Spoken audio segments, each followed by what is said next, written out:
코로나19 때문에 우리가 온라인으로 이렇게 강의를 하게 됩니다. 하나님께서 여러분들에게 대면 강의보다도 더 큰 은혜 주실 줄을 믿습니다. 오늘은 로마서 5장을 공부합니다. 여러분들이 교재로는 이제 96페이지입니다.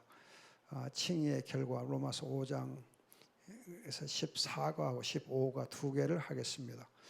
우선 여러분들께서 성경책을 로마서 5장을 펴십시다.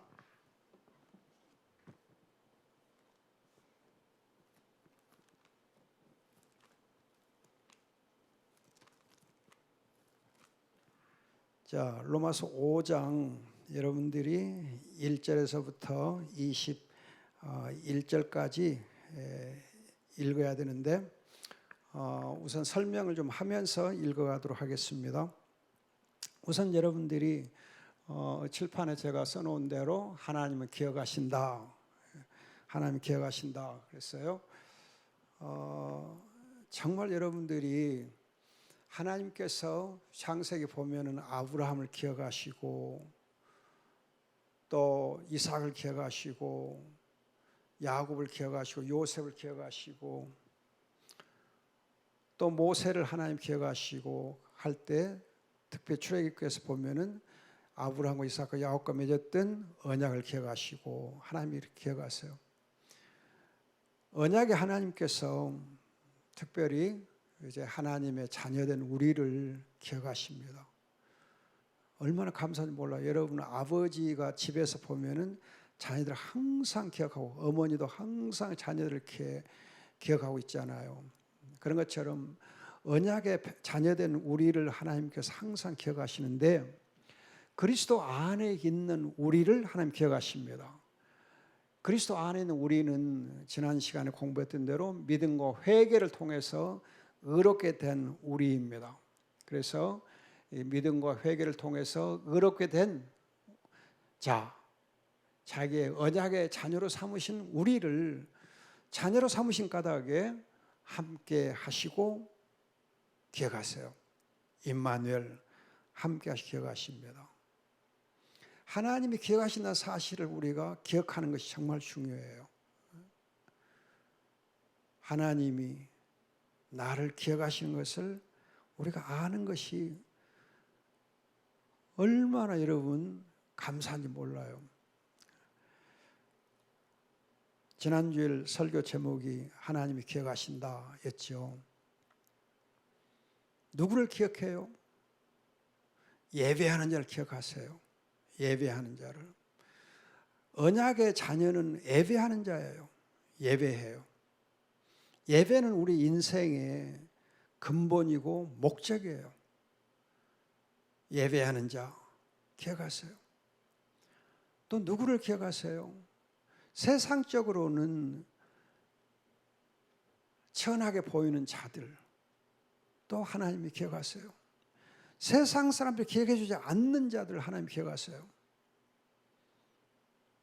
자녀들 중에 허물되고 부족한 사람들도 하나님 기억하십니다. 또 누구를 기억하세요? 천하게 보이는 자일지라도 세상적으로는 부모가 알아주지 않고 형제가 알아주지 아니한 자일지라도 하나님 기억하십니다. 그런데 예배하는 자, 세상적으로 알아주지 않는 자, 부모도 천하게 여기는 자까지도 기억하시는데 특별히 이러한 자들이 천하기 때문에 또는 세상에 알아주지 않기 때문에가 아니고 그러한 자들이 하나님의 자녀가 됐을 때 하나님의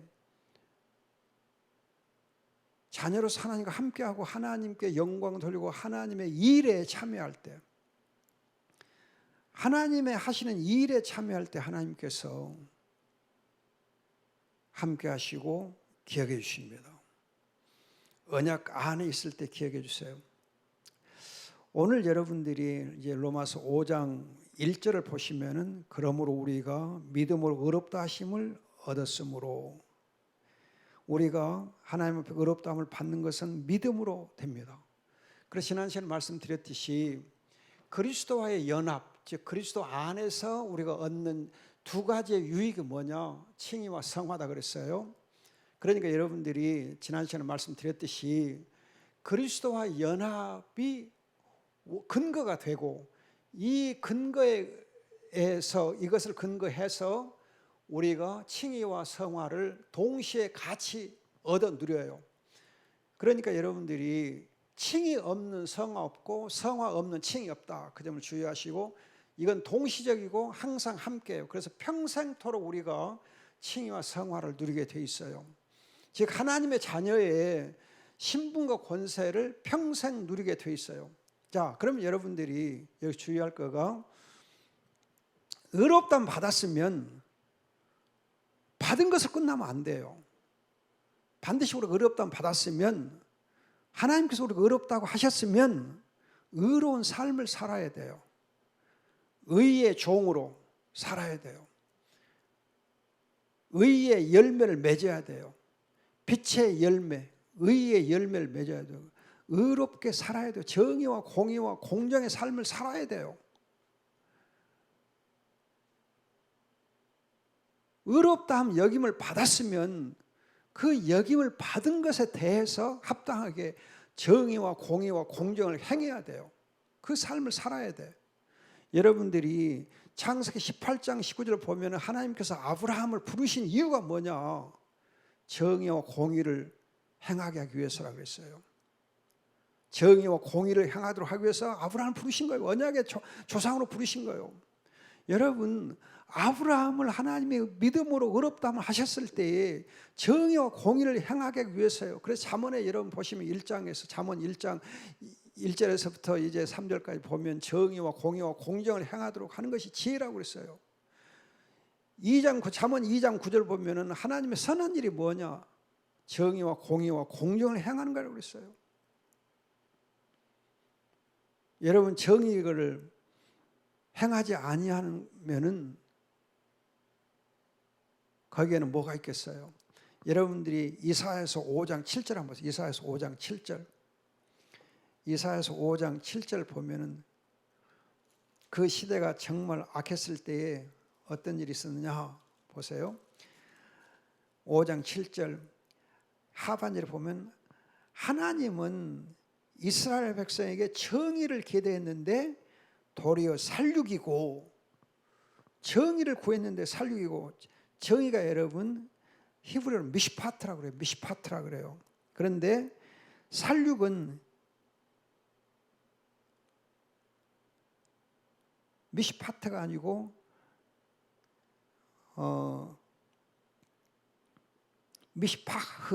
미시파흐라고 그래요. 미시파흐, 파트, 파흐. 발음이 비슷해요. 여러분 정의가 없는 곳에 살육이 임해요. 또 이제 하나님께서 공의를 기대했으나 보아라 울부짖음이다. 공의는 히브리어로 체다카라고 그래요. 그런데 울부짖음은 체아카라고 그래요. 체아카, 다카, 아카. 발음이 거의 비슷해요. 여러분 우리가 정의를 공의를 행하지 아니하면 살육과 울부짖음이 있게 돼요. 세상이 정말 악해지고 모든 사람들이 울부짖게 되는 거예요.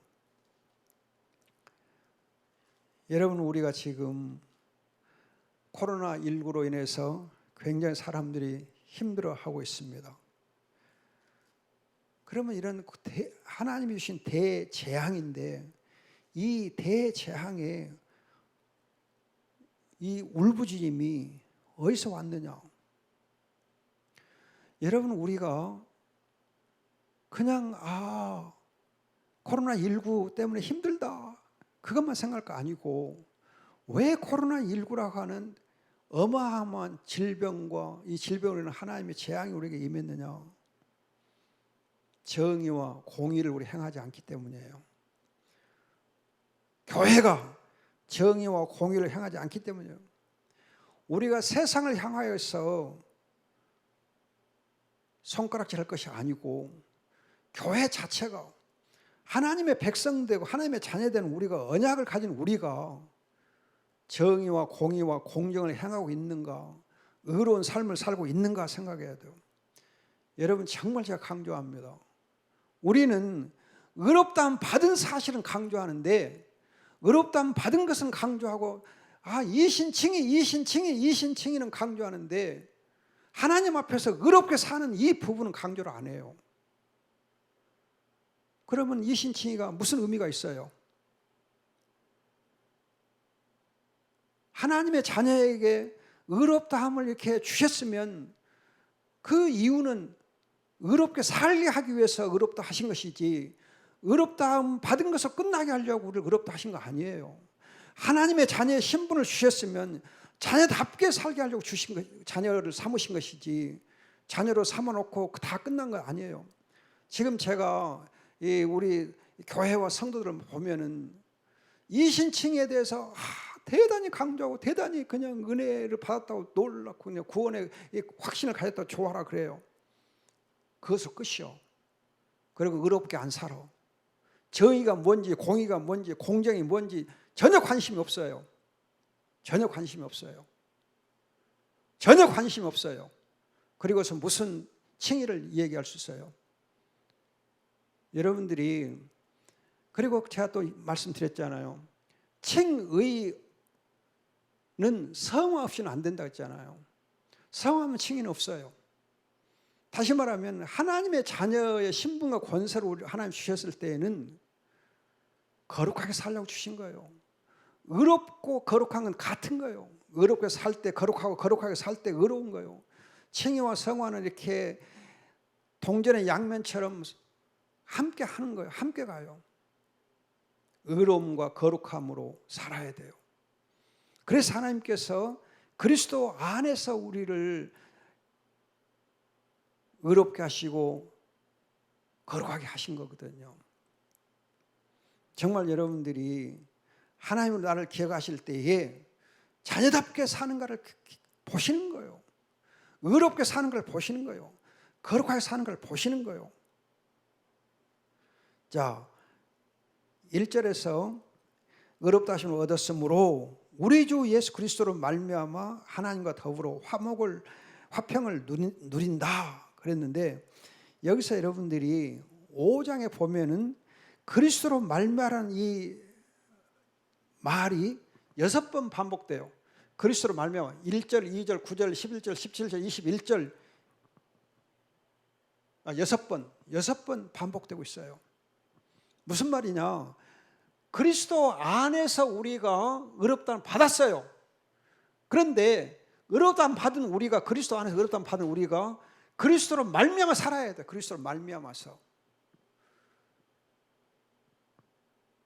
그리스도 안에서 우리가 의롭다함 받았으면 그리스도로 말미암아 그리스도와 함께 살아야 돼요. 그리스도와 함께.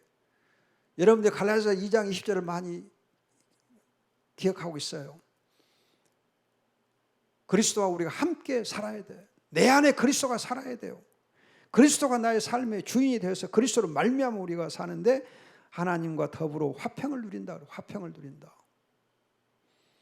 화평을 누리자 그렇게 번역도 되지만 화평을 누린다라고 번역도 됩니다. 아무튼 여러분들이 칭의가 주는 유익들 중에 화평 있어요. 화평. 하나님과 우리가, 특히 에베소 2장 14절 보면은 그리스도의 십자가로 말하면 하나님과 우리 사이가, 골로새 1장 22절에서는 하나님과 우리 사이 화목이 이루어지고, 에베소 2장 14절에서는 이스라엘과 이방인들 간의 화평이 이루어져요. 하나님과 화평, 또 이방인과 화평, 이스라엘과 이방인과 화평, 수직적인 화평, 수평적인 화평이 이루어져요. 화목과 화평이 같이 이루어집니다. 그런데 이제 이 칭의 유익들 중에서 3장 24절에서 화해, 즉 속죄가 있고, 그리고 이제 5장 10절 11절과 골로새 1장 22절 보면 화목이 있고, 그리고 화평이 있어요. 5장 1절, 에베소 2장 14절 화해, 화목, 화평이 있어요. 이렇게 화해와 화목과 화평이 칭의가 주는 유익인데, 이렇게 화해와 화목과 화평이 있고 나서 이것과 함께 하나님 주신 건 뭐냐? 기쁨을 줘요. 기쁨. 하나님 우리를 의롭다 하셨기 때문에 우리에게 기쁨이 있게 돼요. 기쁨이.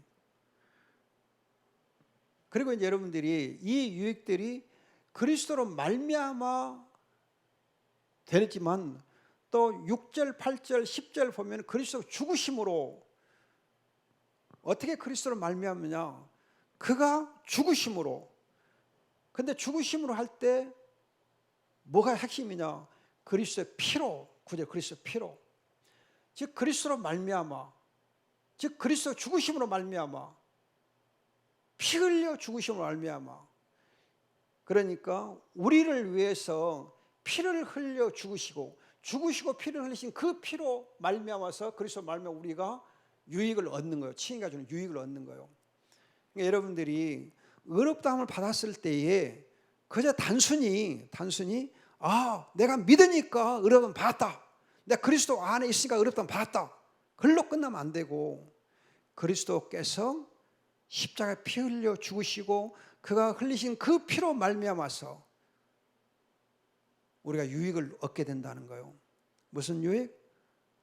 속죄, 화해, 화목, 화평의 유익을 얻어요. 그리고서 우리가 또 기쁨을 유익으로 얻어요. 자, 그래서 여러분들이 2절 보면은 그리스도로 말미암아, 또 여기 그리스도로 말미암아 우리가 서 있는 이 은혜의 믿음으로 들어감을 얻었고 하나님의 영광의 소망을 기뻐한다. 자, 이 2절 말씀은 지난번 처음에 제가 로마서 강의를 시작할 때 말씀드렸던 중요한 구절입니다. 이 구절이 얼마나 중요하냐 하면은, 저는 이 구절을 묵상하면서 너무너무 하나님의 깊은 은혜의 세계로 들어가면서 정말 감사하고 감격할 수밖에 없었어요. 이 구절 하나로 저는 그냥 너무 기쁘고 행복했어요. 여러분들이 구약성경에 보면은 제사장들이 속죄일에 지성소에 들어갑니다. 그럼 지성소에 들어가면 그 지성소 안에 속죄소가 있고, 그 속죄소, 즉 은혜의 보호자인 속죄소가 있고, 속죄소 위에 그룹이 있고, 그룹 위에 하나님의 영광이 임해요. 거기서 죄 사함, 속죄가 선포되거든요. 그런데 신약에 오면은 대제사장이 누구냐? 예수 그리스도거든요. 그래서 여러분 히브리서 5장이나 그 이제 9장 등에 보면은 우리의 대제사장 예수 그리스도께서 우리 앞서 하늘의 지성소에 들어가세요. 그 하늘의 지성소에 들어가셔서 아버지 하나님과 함께 그 우편의 영광과 권능 가운데 앉아 계세요. 우리의 중보자로서 우리 앞서 들어가셨어요. 그러니까 우리도 그의 뒤를 따라서 믿음으로 은혜의 보좌 앞에 들어가서 서는 거예요. 여러분 생각해 보세요. 여러분들이 히브리서 5장 한번 보세요. 히브리서 5장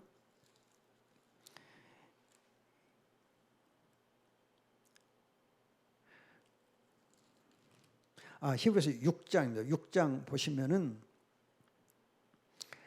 19절 20절 보면 우리가 가진 소망의 영혼의 안전하고 확실한 닷과 같으므로 휘장 안으로 들어간다.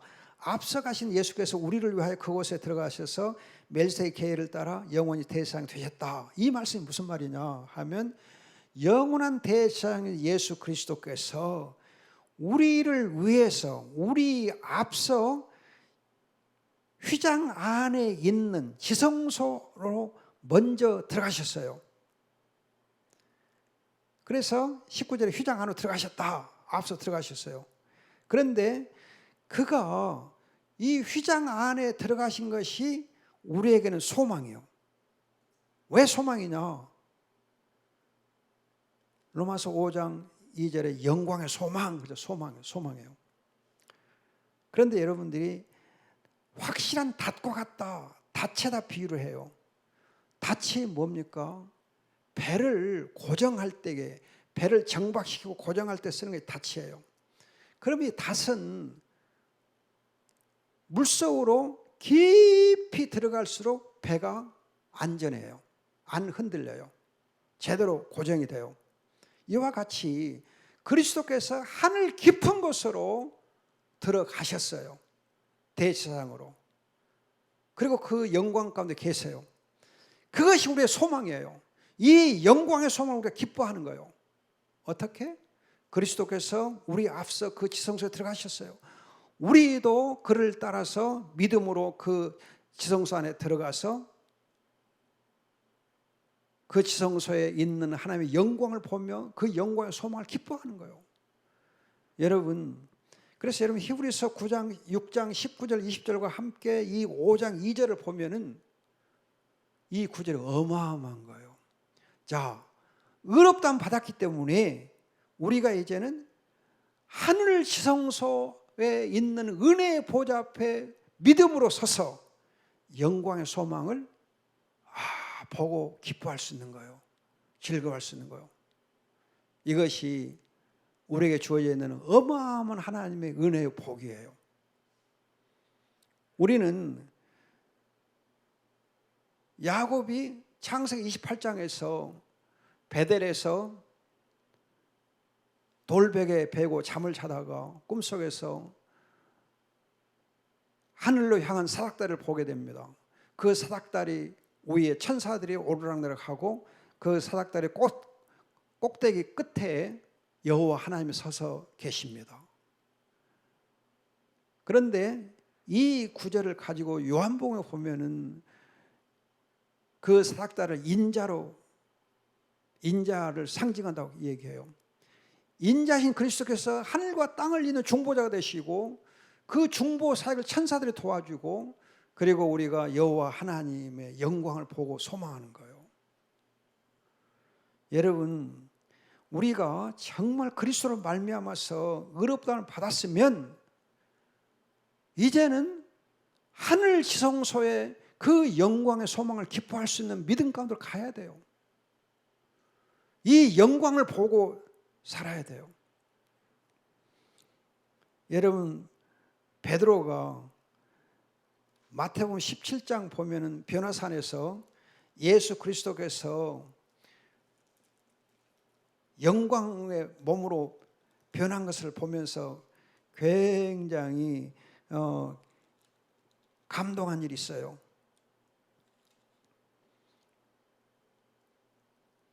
베드로는 그 뒤로 이제 많은 시련과 환난이 있고 힘든 일도 많이 있었어요.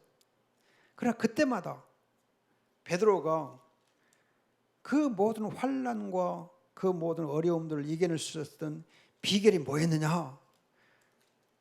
변화산상에 있었던 그 영광의 주님을 보았던 그 영광 체험 때문에, 그 큰 영광 때문에 모든 환난과 고난과 어려움을 이겨낼 수가 있었어요. 여러분들이 베드로전서 이제 1장 보면은 7절에 너희 믿음의 시련이 불로 단련하지만 결국 없어지고 마는 금보다 더 귀하여 예수 그리스도께서 나타나실 때에 칭찬과 영광과 존귀롭게 하는 것이다. 너희가 그분을 보지 못하였으나 사랑하고 지금도 그분을 보지 못하면서도 믿음으로 말할 수 없는 영광스러운 기쁨으로 즐거워한다. 영광스러운 기쁨으로 즐거워한다. 그 영광. 그리고 11절에 보면 그들은 자기 안에 계신 그리스도의 영이 그리스도에 당하신 고난과 이후에 받으신 영광을 미리 증언하니 그 영광, 큰 영광을 인하여서 베드로가 모든 환난과 어려움들을 이겨낼 수 있었습니다. 영광 체험. 또 베드로 후서에서도 보면은 1장 17절에 지극히 큰 영광 중에서 그분께서 음성이 들려 그분에게 음성이 들려오기를 이는 내 사랑하는 아들이요 내가 그를 기뻐한다 하실 때 그분께서 하나님의 아버지로부터 존귀와 영광을 받으셨다. 그 영광을 인하여서 큰 영광을 인하여서 베드로가 정말 이겨내는 거예요. 자, 여러분들 그래서 5장 2절을 깊이 생각해 주시기 바라고 그 다음에 3절 보면 이뿐 아니라 우리가 지금 하늘 지성소에서의 영광의 소망을 기뻐할 뿐만 아니라 영광을 기뻐할 뿐만 아니라 한편 땅에서는 3절 보면은 환난을 기뻐한다. 환난을 기뻐한다. 여러분 우리 성경 번역에 환난 중에서 기뻐한다 그렇게 번역이 되어 있는데 그렇게 번역하면 안 돼요. 환난을 기뻐한다. 환난을 기뻐한다. 환난 중에서 물론 기뻐해야 되지만 환난 자체를 우리가 기뻐하는 거예요. 환난 자체를. 십자가의 고난 자체를 기뻐하는 거예요. 십자가 지는 것을 기뻐하는 거예요. 고난을 기뻐하는 거예요. 환난을 기뻐하는 거예요. 어떤 암 환자들의 그 간증을 들어보면 암을 친구처럼 그냥 기뻐하고 즐거워할 때에 오히려 쉽게 치유가 되더라. 그런 간증들이 많이 있어요. 환난을 기뻐하면 환난을 능히 이길 수 있어요. 고난도 여러분 기뻐하면 고난이 오히려 우리에게 유익이 될 수 있습니다. 그러나 고난을 불평하면 그 고난이 우리에게 걸림돌이 될 수 있어요. 여러분들이 정말 고난도 기뻐하세요. 의롭다고 하나님 하시고 영광의 소망을 기뻐하시는 하나님께서는 고난도 환난도 기뻐하게 하십니다. 이렇게 환난을 기뻐하면 인내가 있게 되고 연단 곧 우리의 인격이 이렇게 다듬어지게 되고 또 소망이 이루어지는데 5절을 보면 이 소망은 성령으로 말미암아 하나님의 사랑이 우리 마음에 부어졌기 때문이다. 여러분 왜 우리 소망이 있습니까? 성령께서 우리 마음속에 하나님의 사랑을 그냥 넘쳐나게 하기 때문이에요.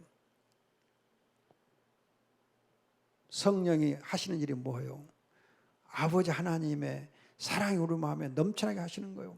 그래서 5장 8절을 보면 우리가 아직 죄인 됐을 때 그리스도께서 우리를 위하여 죽으심으로 하나님께서 우리를 향한 자신의 사랑을 나타내셨다. 십자가에서 피 흘려 죽으신 그 죽음을 통하여서 하나님의 사랑이 성령으로 말미암아 우리에게 부어지고 넘쳐나는 거예요. 우리 안에 마음속에 하나님의 사랑이 항상 넘쳐나기를 바랍니다. 6절에 보면 우리가 아직 연약할 때 그리스도께서 정해진 때가 되어 경건하지 않은 자를 위하여 죽으셨다. 의로운 자를 위하여 죽는 자가 많지 않고 선한 자를 위하여 용감히 죽는 자가 간혹 있기는 하나 우리가 아직 죄인 됐을 때 그리스도께서 우리를 위하여 죽으심으로 하나님께서 우리를 향한 자신의 사랑을 나타내신다. 자, 9절 보면은 그러므로 이제 우리가 그의 피로 의롭다 하심을 얻었으니 더욱 그분으로 말미암아 진노하시면 구원을 얻을 것이다. 여러분 우리가 이 다음에 설명을 더 하겠습니다만은 죽음과 진노에서 우리가 해방이 됩니다. 그래서 우리가 환난도 기뻐하고 하는 건데 11절 보면은 10절은 그 이제 8절을 연결이 됩니다. 우리가 원수 됐을 때에 그 분의 아들이 죽으심으로 말미암아서 하나님과 화목되었다. 화목하게 된 우리는 더욱 그분의 생명으로 인하여 말미암아 구원을 받을 것이다. 이뿐 아니라 이제 우리는 이제 우리로 화목을 얻게 하신 그 우리 주 예수 그리스도로 말미암아 하나님을 기뻐한다. 하나님을 기뻐해요. 자, 영광의 소망을 기뻐하고 환난을 기뻐하고 하나님 자신을 우리가 기뻐합니다. 하나님을 기뻐해요. 인생의 제일 큰 목적이 무엇입니까? 하나님을 기뻐하는 거예요. 하나님을 즐거워하는 거예요. 기쁘시게 하는 것보다도 기뻐하는 거예요. 기뻐하는 거. 기쁘시게 하는 것하고 기뻐하는 거 좀 다릅니다. 여러분들이 쉽게 예를 들어서 남편과 아내 사이에서 남편이 아내를 기쁘게 하려고 하는 것하고 남편이 아내를 기뻐하는 것하고 생각해 보세요. 차이가 있는가 없는가? 기쁘게 하려면 힘들어요. 그러나 기뻐하는 것은 힘 안 들어. 그런데 아내 입장에서 보면은 기쁘게 남편이 자기를 기쁘게 하는 것보다도 남편이 아내를 기뻐하는 것을 더 좋아해요. 자, 하나님이 우리가 하나님 자신을 기뻐하는 것을 하나님도 좋아하셔. 물론 우리가 하나님을 기쁘시게 해야 되지요. 그래서 하나님 기쁘신 뜻이 무엇인지 알고 행해야 돼요. 그러나 먼저 우리가 해야 할 것은 하나님을 기뻐하는 거예요. 그리스도로 말미암아서 그가 우리를 죽으시고 그의 죽으심을 통해서 하나님의 사랑이 우리에게 나타났기 때문에 그 사랑을 감사하면서 여러분 우리가 하나님을 기뻐하는 거예요. 여러분 제가 방금 남편과 아내 비유를 들었는데 왜 남편이 아내를 기뻐합니까? 대개 보면은 아내가 정말 시댁을 위해서 헌신하고 수고하고 또 자녀를 낳아서 길러주는데 너무너무 수고 많이 하고 정말 아내 역할은 너무너무 많잖아요.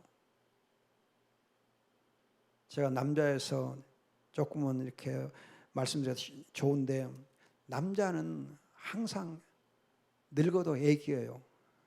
그래서 아내들은 그냥 큰 애기, 작은 애기 다 키운다 그러잖아요. 그런데 여자는 어머니 역할도 하고 아내 역할도 하고 또 가사 도우미 역할도 하고 또 밖에 나가서 돈도 벌어오고 하기도 하고 아니면 집 안에 있으면서도 전업주부 하면서도 또 살림을 또 잘 이루어 나가고 하는 일이 너무 많아요. 역할이 많아.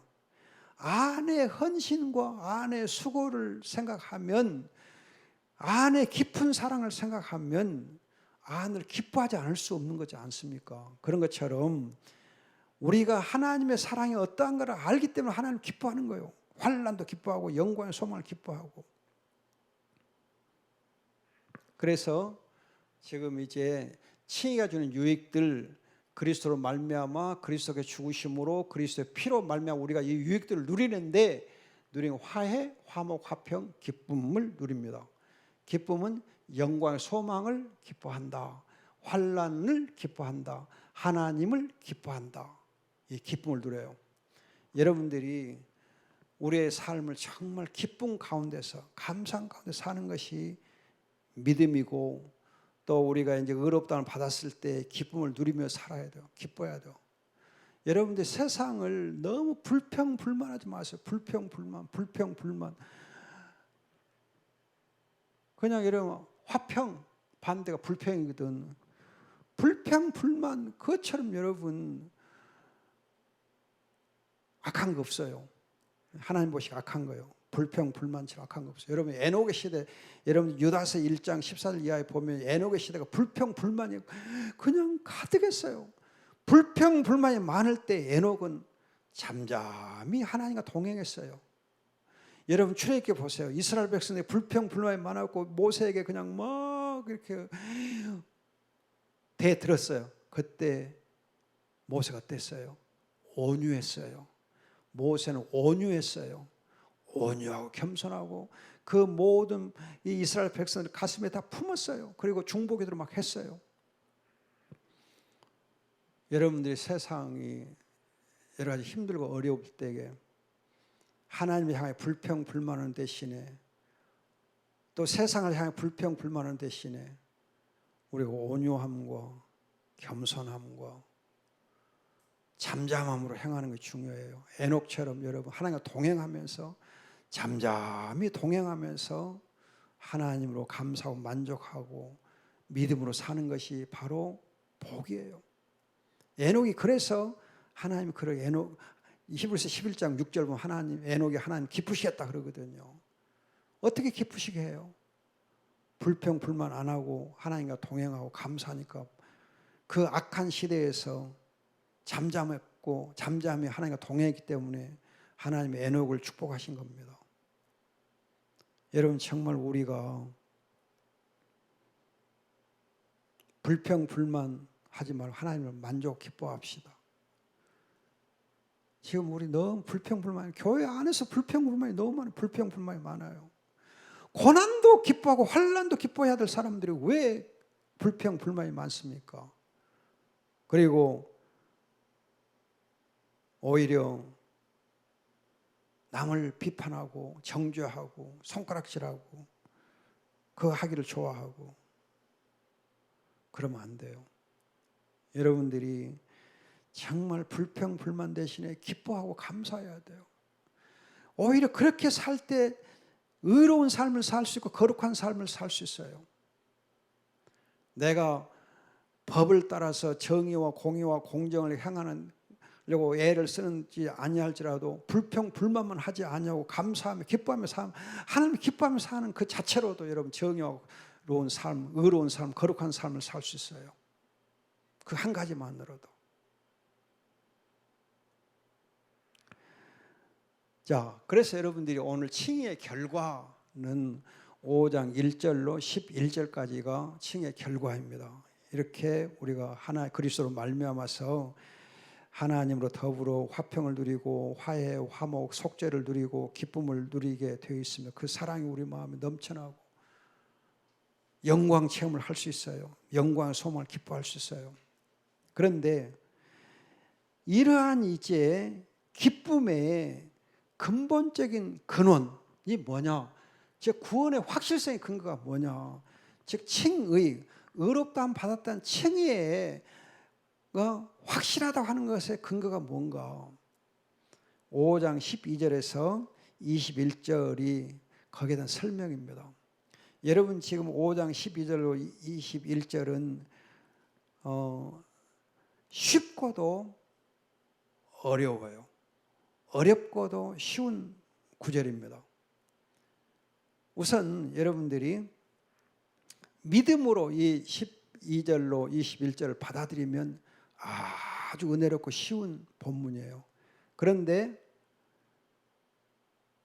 이 본문에 대해서 믿음으로 접근하지 아니하면, 성령의 은혜 안에 접근하지 못하면 굉장히 까다롭고 굉장히 받아들이기 어려워요.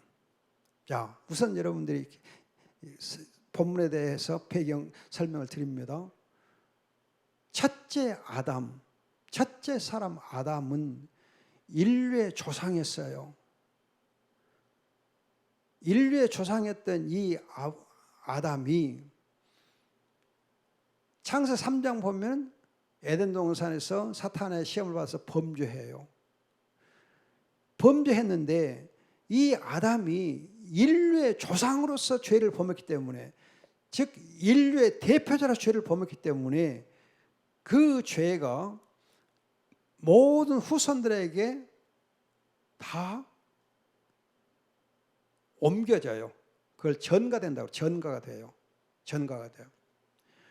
여러분 이제 이 아버지가 집에서 가장, 즉 가족의 대표잖아요. 대표이기 때문에 아버지가 하는 일이 실수를 했을 경우, 더 쉽게 말하면 죄를 범하게 되면 자녀들이 전부 다 죄인이 돼요. 여러분 옛날에는 아버지가 죄를 범하면 삼족이 죄에 대한 벌을 받게 돼 있잖아요. 삼족을 멸했다는 말이 있잖아요. 그냥 그래가지고 계속해서 그 후손들까지 다 영향을 받아. 그 대표성 원리는 그거예요. 아담이 인류의 조상으로서 죄를 범했기 때문에 그의 원죄가 모든 후손들에게 전가가 됩니다. 전가될 때에 두 가지로 전가가 돼요. 주의해야 됩니다. 하나는 죄의 요소에는 죄책과 오염이라는 두 가지 요소가 있어요. 죄책과 오염. 죄책은 형벌적인 거고 오염은 성품적인 거고 도덕적인 거거든요. 그런데 이 죄책, 형벌과 관련된 이 죄책은 직접적으로 모든 후손의 전가가 돼요. 직접 전가된다 그래요.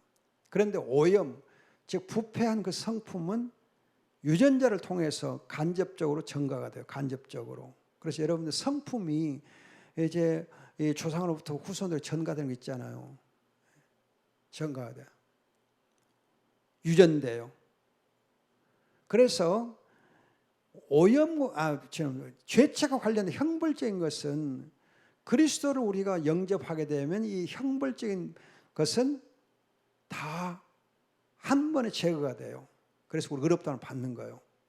그런데 오염은 한 번에 제거가 안 돼요. 유전적인 것은 계속해서 말씀과 성령으로 씻어 나가야 돼요.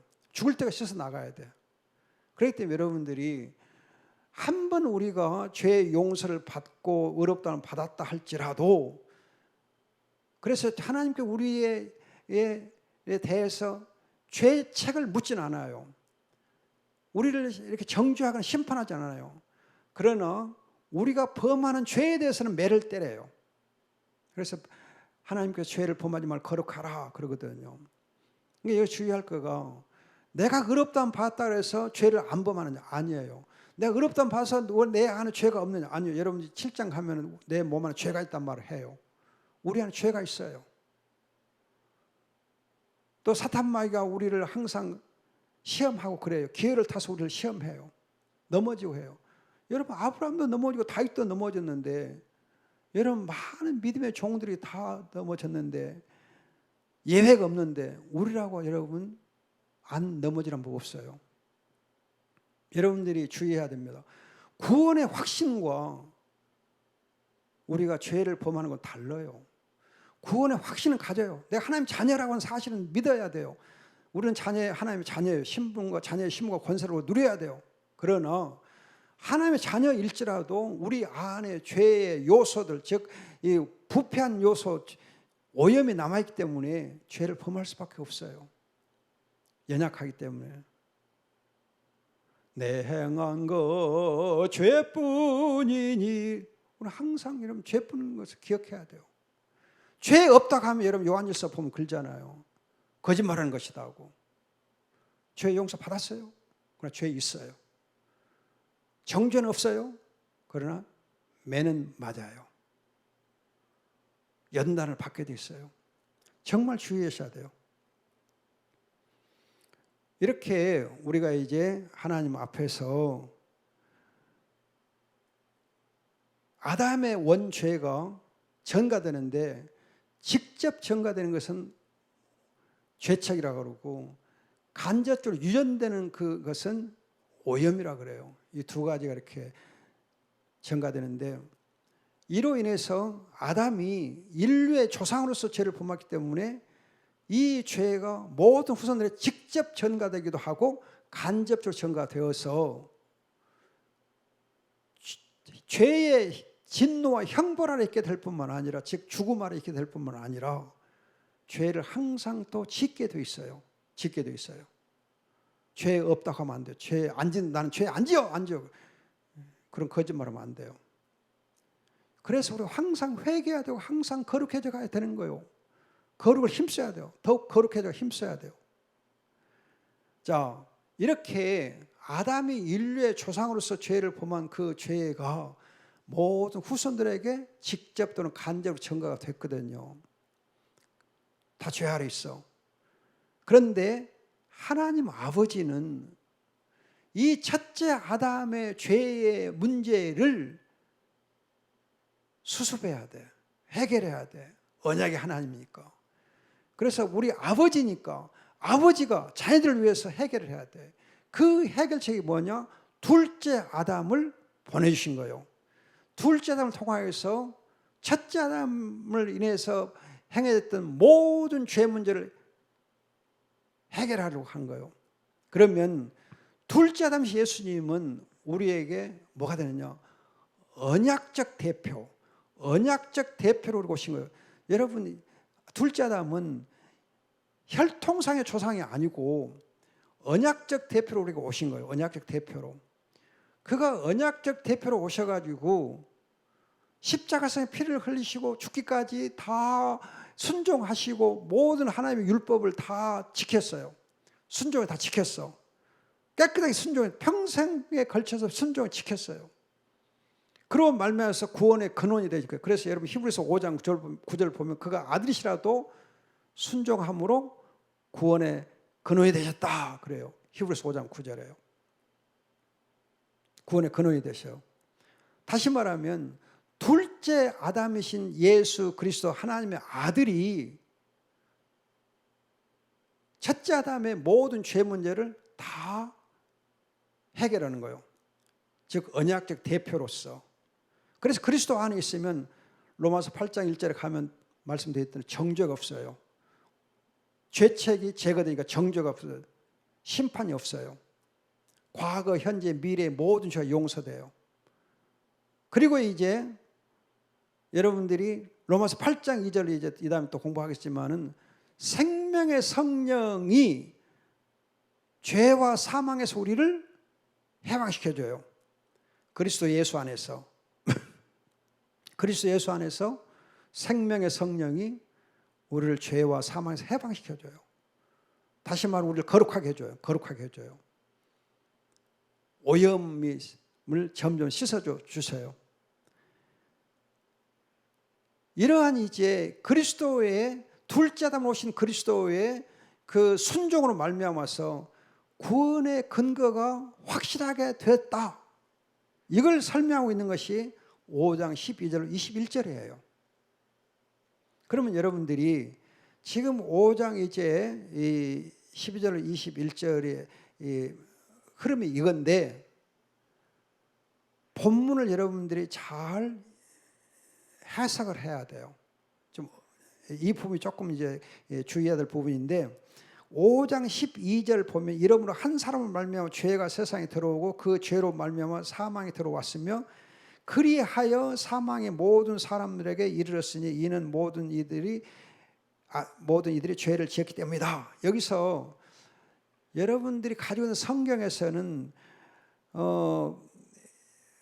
죄로 말미암아 사망이 들어온 것처럼 해가지고 또 이렇게 했다 되어 있는데 그렇게 번역하면 안 돼요.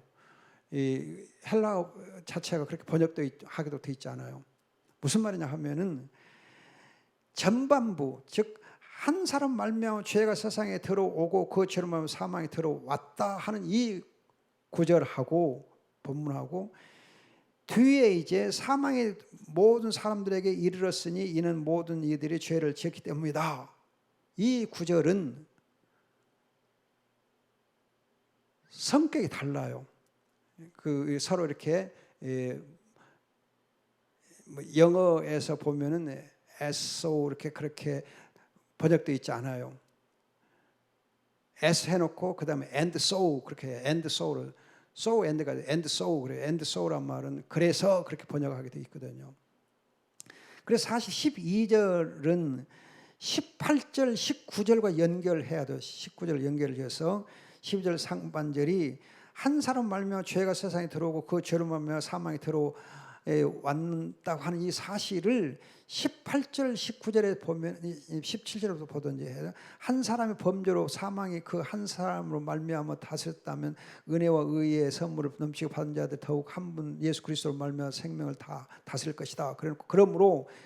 그러므로 한 범죄로 말미암아 모든 사람이 정죄에 이른 것 같이 한 의로운의 행동으로 말미암아 모든 사람이 의롭다 하심을 받아 생명에 이르렀다. 한 사람이 불순으로 말미암아 많은 사람이 죄인된 것 같이 한 사람의 순종으로 말미암아 많은 사람이 의인이 될 것이다. 자, 무슨 말이냐면 여러분 18절 19절을 다시 보시면 아까 내가 설명해 드렸듯이 아담이 인류의 조상으로 창세기 3장에 불순종하고 범죄했어요. 그로 말미암아서 그의 후손들이 다 죄인이 됐어요. 한 사람의 범죄로 말미암아 그 한 범죄로 말미암아 모든 사람이 정죄에 이르렀어요. 이와 반대로 한 의로운 행동, 즉 둘째 아담이신 예수 그리스도 한 의로운 행동으로 말미암아서 모든 사람이 의롭다는 받는다. 한 사람의 순종으로 말미암아 모든 사람이 의인이 된다. 그럼 여러분들이 아담의 원죄 교를 인정해야 되는 이유는 예수 그리스도의 십자가상의 속죄 사역이 우리 모든 이제 하나님의 언약 백성을 위한 것이다. 내가 예수를 믿으면 그 예수를 믿는 믿음으로 의롭다 받고 거룩하게 된다 하는 구원의 확실성의 배경이 되는 것이 원죄 교리예요. 따라서 원죄 교를 부인하게 되면 그리스도의 대속적 죽음의 교리를 우리가 이해하기 어려워요. 이 점을 바울이 설명해 놓은 것이 지금 12절로 21절입니다. 여러분들이 특히 하나 주의할 것은 한 범죄, 한 의로운 행동 그랬는데 18절에 첫째 아담의 범죄는 선악과를 따면 한 번의 불순종이었어요. 그러나 예수 그리스도의 한 의로운 행동은 그가 태어나면서부터 십자가에 죽으실 때까지 모든 율법을 다 순종하셔서 그 모든 순종이 하나의 의로운 행동으로 나타난 거예요. 평생 순종해서. 그래서 히브리서 여러분들이 5장 8절 보면 8절 9절 보면 평생 순종했다고 평생 순종했어요. 그렇게 해서 아담의 원죄를 해결해 놓으십니다. 이게 하나님의 은혜예요. 그런 말은 우리가 의롭다는 받게 되기 때문에 이 그리스도의 십자가 죽으심이 순종이 우리의 구원의 확실한 근거가 된다. 확실한 근거가 된다 하는 것입니다. 그러면 우리가 그리스도의 십자가의 대속의 은혜를 믿는 믿음으로 말미암아 우리가 의롭다는 받게 되고 또 이제 여러분들이 끝으로 하나만 더 말씀드리고 마칩니다. 예수님께서 마태복음 16장 보면은 베드로가 예수는 그리스도의 하나님의 아들이라고 고백했을 때에 잘했다 칭찬한 다음에 16장 20절 가면은 뭐라 하느냐? 네가 나를 따르려거든 자기를 부인하고 십자가를 날마다 지고 따라라 그랬어요. 신앙 고백은 그 고백이 고백되어지려면은 고백이 제대로 고백되어지려면은 고백되어진 것으로 되려면은 십자가를 지는 삶을 살아야 되고 자기를 부인하는 삶을 살아야 돼요.